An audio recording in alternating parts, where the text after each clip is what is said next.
My name is Caleb Monroe. I'm 42 years old, and for most of my adult life, I lived by one unwavering principle. If you build something strong enough, it stands to protect the people you love even long after they've stopped believing you were the spale, one who built it.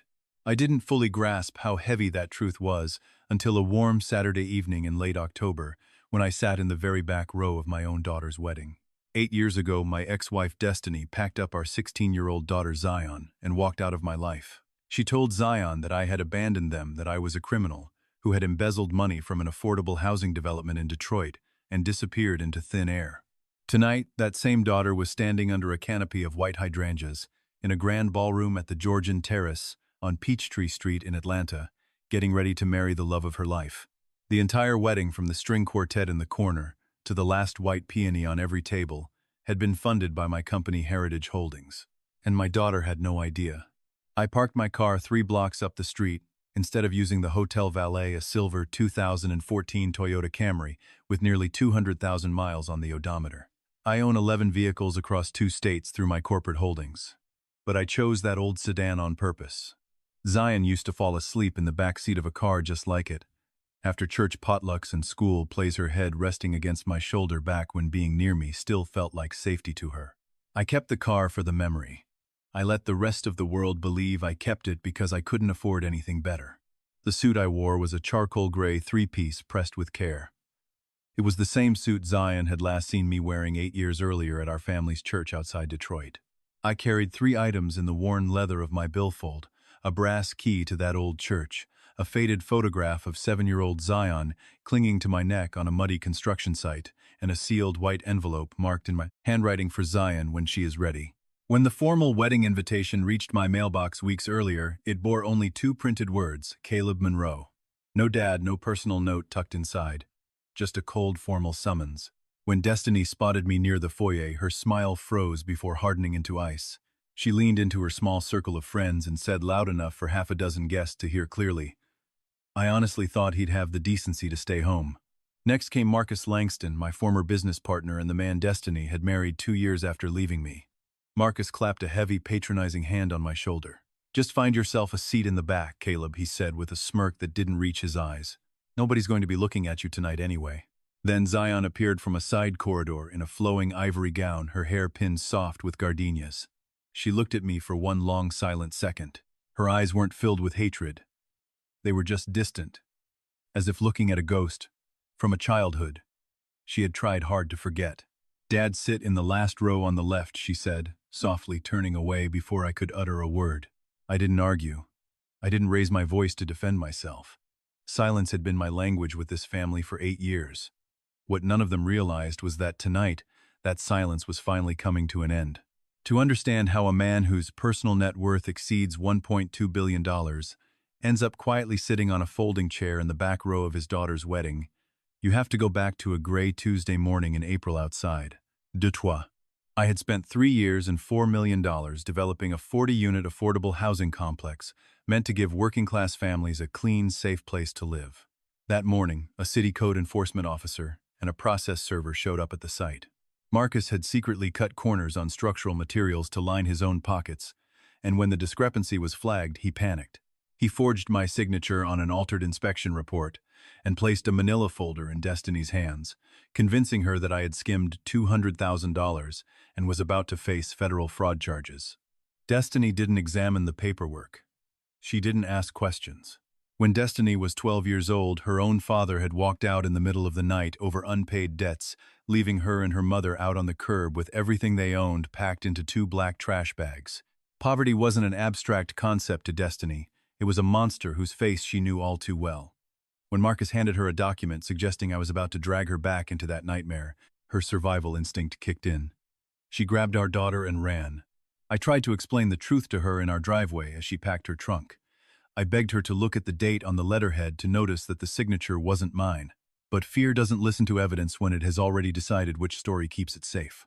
I was left with a devastating choice. I could fight the charges in a lengthy legal battle to clear my name immediately, which would cause the city to pull the permits and shut down the housing project, putting 40 low-income families back on the street. Or I could quietly accept civil liability, pay the fines, keep the project alive, and trust that Destiny would eventually see the truth, once the dust settled. I chose the families. I took the hit. I told myself my wife and daughter would come back once the noise cleared. I was wrong about how long eventually would take, and I was dead wrong about how far Marcus would go to keep the lie alive. Over the next 8 years, Marcus systematically blocked my presence. Letters I mailed to Zion came back, stamped return to sender. Phone numbers were changed and blocked. When I drove 11 hours straight to stand at the edge of the parking lot for Zion's high school graduation, Marcus had campus security escort me off the property before she ever saw my face. Instead of sinking into bitterness, I poured my life into building Heritage Holdings. I bought up distressed residential debt, froze foreclosures, and preserved affordable housing across 3 major cities. I established anonymous scholarship funds and community grants. I lived frugally, built a billion-dollar legacy in the shadows, and waited for the day my daughter would be ready to ask for the truth. In the ballroom at the Georgian Terrace, the formal reception toasts were about to begin. The master of ceremonies tapped the microphone, thanking the evening's sponsors and venue hosts. Zion stepped forward from the head table, her eyes scanning the room. Her voice, trembling slightly but clear, echoed across the silent hall. "Before we begin," Zion said, "I want to know who actually paid for all of this." A heavy silence fell over the 200 guests. The venue coordinator, standing near the sound booth, looked over at an older, distinguished gentleman standing near the aisle. The chief executive officer I had hired years ago to serve as the public face of Heritage Holdings. The CEO gave a single firm nod. Suddenly, the massive LED projection screen behind the head table flickered to life. Instead of wedding photos, it displayed a quiet, powerful montage, restored 2-story brick homes in Detroit, a bustling community garden in Chicago, a newly renovated public library branch in southwest Atlanta, and working families sitting on sturdy front porches. At the end of the video, simple white letters appeared against a black backdrop, in honor of every father who stayed even when no one was watching. The CEO stepped onto the stage and took the microphone.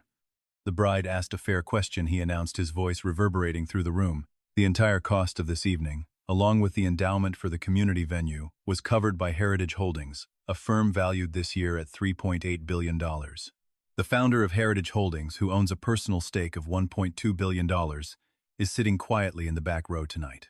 Ladies and gentlemen, Mr. Caleb Monroe." The room erupted into a wave of sharp gasps and frantic whispering. Guests turned in their seats, craning their necks toward the rear of the ballroom. A man near the bar pulled out his smartphone, typed my name into a search browser, and gasped out loud as my Forbes profile appeared on his screen. Destiny's face turned paper white. The champagne glass in her hand tilted dangerously, almost slipping from her fingers. Marcus shot up out of his chair as if he'd been struck by lightning, his mouth agape, his face drained of all color as he smoothed his tie with trembling hands. Zion stood frozen on the dance floor, her bouquet hanging loose at her side. That can't be right," she whispered, her lips barely moving. I stood up slowly from my seat in the last row. I didn't march toward the stage. I didn't raise my arms in triumph. I stood tall in my 14-year-old suit, met the CEO's gaze across the room, and gave him a subtle nod. Zion walked across the dance floor toward me, stopping 2 paces away. Tears were streaming down her face, ruining her makeup. "Why?" Her voice cracked down the middle. "Why didn't you just tell me? Why did you let me believe you left us?" I looked at my daughter, keeping my voice low and tender. "Because when you were 17, you sent me a text message asking me to stop trying to buy my way back into your life. I respected your wishes, Zion. I respected them every single day, since even on the days it tore me apart. I reached into the inner pocket of my jacket and pulled out the white envelope I had carried against my heart all evening. I held it out to her. With shaking hands, Zion broke the seal and pulled out the 4 documents inside. A Spelman college tuition receipt. 4 years of higher education paid in full, quietly routed through an anonymous scholarship foundation named after my late mother, so Zion would never have to worry about student debt.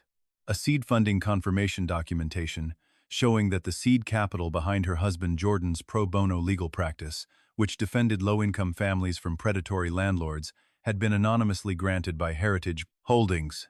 A mortgage acquisition order, proof that Heritage Holdings had recently acquired a large portfolio of distressed real estate debt, which included the current mortgage on the house Marcus and Destiny lived in, and that I had personally ordered all foreclosure actions halted indefinitely.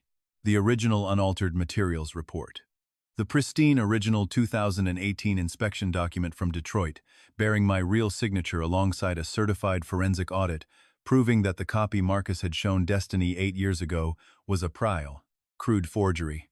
Jordan leaned over Zion's shoulder, reading the forensic audit out loud for the surrounding guests to hear. His eyes widened in shock as he looked up at Marcus. "The signature was forged," Jordan declared, his voice ringing across the hushed room. "My father-in-law didn't steal anything. He accepted civil responsibility 8 years ago to keep 40 working-class families from being evicted." Marcus's face went the color of ash. He tried to speak, but only a raspy, defensive murmur came out. "That report, signatures, get misfiled. This is a misunderstanding. You lied to us," Jordan interrupted firmly, stepping between Marcus and Zion. "You built an entire narrative on a forgery." At that moment, the venerable Reverend Ellis, our old pastor from Detroit who had flown in for the ceremony, stepped forward carrying a worn wooden box. He set it gently in Zion's lap. Inside were dozens of returned envelopes stamped in red, "Return to sender." 8 years' worth of birthday cards, Christmas notes, graduation letters, and prayers that I had mailed to her through the church, which Destiny had intercepted and refused to let her see. "I told people at church you had passed away." Caleb, Destiny whispered, her voice barely audible over the quiet weeping in the room. "It was easier than admitting I ran away from a man who was innocent." I turned to Destiny, then looked back at my daughter. "Destiny was terrified of poverty," I said, gently addressing Zion. "I understand why she was afraid, but you don't have to choose between loving your mother and knowing the truth about me. You don't have to carry her fear anymore." Marcus didn't say another word. He turned quietly and walked out the side courtyard doors alone, his shadow stretching thin under the patio lights as he disappeared into the night. No one followed him. Zion looked at the unopened birthday cards, then looked up at me. She set the box aside, wiped her eyes, and stepped right up to me. "Dad," she said, the first time I had heard that word from her lips in 8 long years. "Next time I'm sending the invitation early, and your name is going to be right at the top where it belongs." I smiled, my eyes misty. "Next time, sweetheart, I'll make sure to wear a brand new suit." Zion let out a laugh that was half sob and wrapped her arms around my neck, resting her head against my shoulder, just like she used to when she was a little girl in the back of my old Camry. The string quartet began to play a soft, sweeping, slow song. As 200 guests watched in quiet reverence, I took my daughter's hand and led her out onto the center of the dance floor for our long-overdue father-daughter dance. The lie was finally broken. The truth had found its way home. And as I held my daughter close, I knew that every single year of silent sacrifice had been worth it.